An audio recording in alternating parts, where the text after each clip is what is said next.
aller rapidement sur certaines questions qui intéressent les Guinéens. La limitation, d'abord le type de régime, ensuite la limitation de l'âge des candidats, la question de la réduction du nombre de partis politiques. Ouais, ça c'est très important. Sur ces trois. Prenons par exemple la question de la réduction des partis politiques. Du nombre de partis politiques.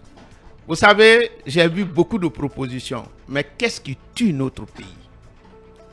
J'ai dit tout de suite que chaque peuple mérite son régime. Bien. Les gens cherchent à savoir qu'est-ce qui plaît au chef. Et puisque c'est les partis qui veulent prendre la place du chef, donc on s'attaque aux partis sans rien comprendre. C'est là-bas on dit qu'il y a beaucoup de partis politiques. Il y a ceci et cela, et il faut même des propositions qui contredisent même leur volonté. Je vous donne un exemple. Lorsqu'on dit tout de suite, il faut limiter le nombre de partis, mais il faut ouvrir à la candidature indépendante. C'est un coup de sabre dans l'eau. Mais celui qui a parti en Guinée, même les grands, ils ont quel avantage par rapport à un candidat indépendant?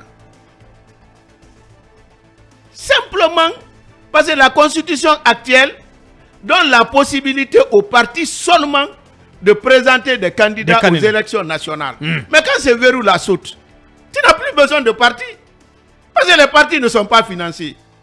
Et quelqu'un a dit que le parti est un label, mais ailleurs, pas en Guinée.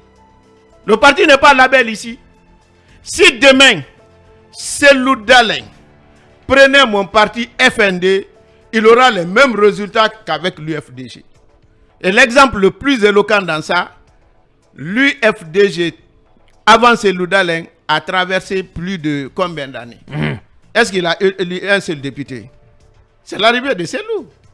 Donc, qui donne de la force au parti. Label, qui a fait même du parti, label du parti en Guinée, il faut avoir le courage de dire la vérité, c'est la communauté et c'est l'individu. Le leader. La communauté et le leader. Ouais. Le leader aussi, c'est pas lui qu'on soutient. On dit c'est lui qui peut faire gagner la communauté. Eh ben.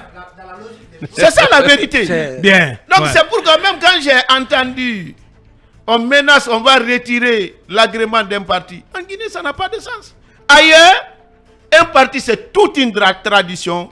C'est une institution. C'est une idéologie. D'abord, la tradition, une institution, une idéologie et les moyens, le patrimoine. Bien. Donc, dès que tu deviens secrétaire général, c'est tout ça que tu gères. Ce n'est pas le cas ici. Bien. D'abord, quand on dit de réduire les partis, alors qu'on n'est même pas arrivé à avoir un parti. En Guinée, on n'a pas de parti. Eh bien, on n'a pas de parti politique en Guinée. Mais absolument. Le FND, votre parti n'en Argumenté. est pas un. Mais n'en est pas un. On cherche à atteindre le stade du parti. On ne l'a pas atteint. Un parti politique, c'est quoi? Le RPG n'est pas donc un parti politique. Même RPG ne fonctionne pas comme un parti politique. L'UFDG aussi. Tout. J'ai dit en Guinée. Bien. Ça, je vous dis sincèrement. Vous êtes formel là-dessus. Je suis formel. Un parti politique vit des cotisations. Quand vous prenez l'élection présidentielle française en 2022, la plus riche, c'était Valérie Pécresse avec 10,7 millions. Bien sûr. Comme fortune personnelle. Comme fortune personnelle. Ouais. Quand il est allé à l'élection présidentielle, avec la catastrophe, il s'est endetté de 5 millions. Mais il ne pouvait pas payer même 5 000 euros. Il était obligé de demander fils à Billy. Valérie Pécresse. Valérie Pécresse. Ouais. D'abord, on est membre d'un parti qui est celui qui en a le badge. Il faut commencer par ça. Il ne peut pas prendre son argent propre pour financer. Quand vous prenez la charte des partis politiques, j'entends les gens dire ici, les partis sac à main. Ou les partis boîte postale. Boîte postale. Mais c'est ce qui est demandé. Les partis boîte postale sac à main. Il est interdit à un parti politique de recevoir plus de 20% en Guinée.